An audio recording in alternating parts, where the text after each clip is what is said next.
Hello everyone, welcome to my channel.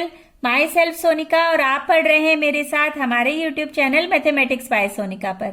बच्चों, आज के इस वीडियो में हम सॉल्व करेंगे एक्सरसाइज 10.2 का क्वेश्चन नंबर 5 जो सर्कल्स चैप्टर से लिया गया है। तो चलिए स्टार्ट करते हैं अपना क्वेश्चन रीड करना। The question is prove that the perpendicular at the point of contact to the tangent to a circle passes through the centre. अब ये जो क्वेश्चन दिया गया है इसमें हमें एक सर्कल ड्रॉ करना है जो मैंने कंपास की हेल्प से ड्रॉ कर लिया है। अब हम इसका सेंटर ले लेते हैं O। अब इसमें क्या कहा गया है कि prove that the perpendicular at the point of contact to the tangent to a circle, मतलब हमें एक टेंजेंट ड्रॉ करनी है। वो हम ड्रॉ करते हैं इस तरह से। देखिए ये टेंजेंट हमने ड्रॉ कर ली। अब इसमें ये पॉइंट ऑफ कांटेक्ट है जिसका हम नेम ले लेते हैं P एंड टेंजेंट का XY। ये हमारा पॉइंट ऑफ कांटेक्ट है। तो इस पॉइंट ऑफ कांटेक्ट से जो परपेंडिकुलर ड्रॉ होगा वो हमारा सेंटर से पास होगा। ये हमें प्रूव करना है कि OP इसमें ये परपेंडिकुलर है इस टेंजेंट पर। ये हमने थ्योरम 10.1 में भी पढ़ा था कि ये यहाँ पे हमारा जो एंगल होता है ये 90 डिग्री होता है, लेकिन इसमें हमें प्रूव करना है कि ये जो रेडियस है, ये जो ड्रॉ करेंगे हम, ये हमारा सेंटर से ज्वाइन होगा यहाँ पर। ये हमें प्रूव करना है। इसमें जैसे आपको कुछ चीज पता है, इसको हमें जब प्रूव करना होता है तो हम उसको कंट्राडिक्शन की हेल्प से करते हैं। तो इस क्वेश्चन में हम कंट्राडिक्शन लेंगे और कुछ चीज एज्यूम करके इस चीज को हम प्रूव करने की कोशिश करेंगे। तो चलिए सबसे पहले हम स्टेप्स लिख लेते हैं। देखिए यहाँ पे स्टेप्स में हम सबसे पहले गिवन लिखेंगे, क्योंकि ये प्रूफ वाला क्वेश्चन है तो हम थ्योरम की तरह ही इसको लिखेंगे। अब हमें गिवन क्या है, एक सर्कल गिवन है with centre O, a circle with centre O and tangent given है जिसपे पॉइंट ऑफ कांटेक्ट क्या है, P है। A tangent to the circle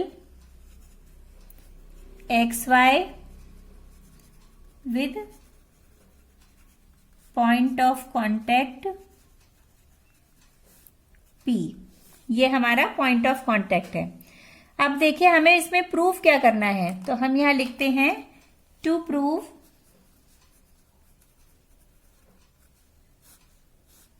हमें प्रूफ करना है इसमें perpendicular at the point of contact to the tangent to a circle passes through the centre. तो वो हम लिख लेते हैं यहाँ पे perpendicular to the tangent always passes through the centre. मतलब ये जो टेंजेंट है इस पर जो ये परपेंडिकुलर है ये हमेशा सेंटर से पास होगा। ये हमें प्रूव करना है। अब जैसा मैंने अभी पहले बताया था कि इसमें हम कंट्राडिक्शन लेंगे, कुछ एज्यूम करेंगे और उसे हम सॉल्व करने की, प्रूव करने की कोशिश करेंगे कि हमारी ये चीज नहीं है कि ये सेंटर से पास होता है। हम लेंगे कोई दूसरा पॉइंट, जैसे हम यहाँ पे एक दूसरा पॉइंट ले लेते हैं O'। इसे हम कंस्ट्रक्शन करेंगे। इसमें O' हमने लिया और इससे हम ज्वाइन कर रहे हैं, यहां पर इस तरह से ज्वाइन कर दिया। और हम कह रहे हैं कि ये वाला जो एंगल है ये हमारा 90 डिग्री है, मतलब O'P ये परपेंडिकुलर है इसके ऊपर। ये चीज देखने में नहीं लग रही है बट हम इसे एज्यूम कर रहे हैं। तो अब हम लिखते हैं यहाँ पे construction.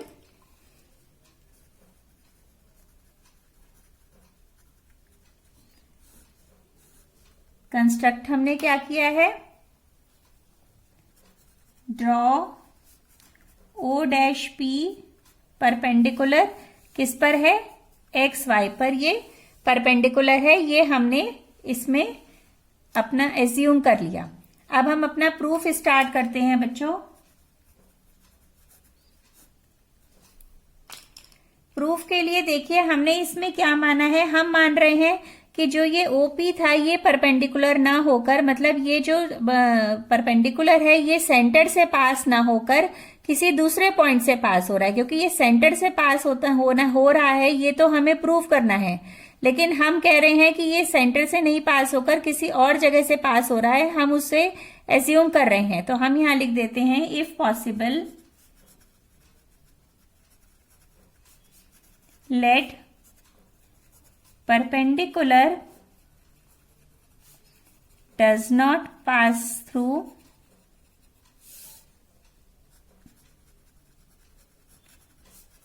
the center but passes through point O dash। ठीक है, हमने यहां पे क्या ले लिया कि ये परपेंडिकुलर इस O से सेंटर से पास ना होकर O डैश पॉइंट से पास हो रहा है। अब अगर ये O डैश पॉइंट से पास हो रहा है तो इसका मतलब क्या होना चाहिए, ये हमने देखा है कंस्ट्रक्शन से कि O डैश P परपेंडिकुलर है इसके ऊपर, तो इसका मतलब ये जो एंगल है हमारा O डैश पी वाई, ये एंगल कैसा है, 90 डिग्री है। तो हम यहाँ पे लिख सकते हैं angle O dash P Y is equal to 90 degree. इसे हम ले लेते हैं इक्वेशन 1, और ये हमने लिया है बाय कंस्ट्रक्शन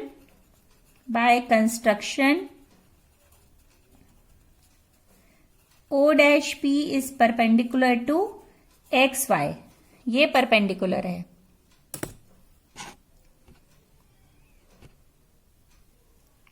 अब हम इसे आगे करते हैं सॉल्व।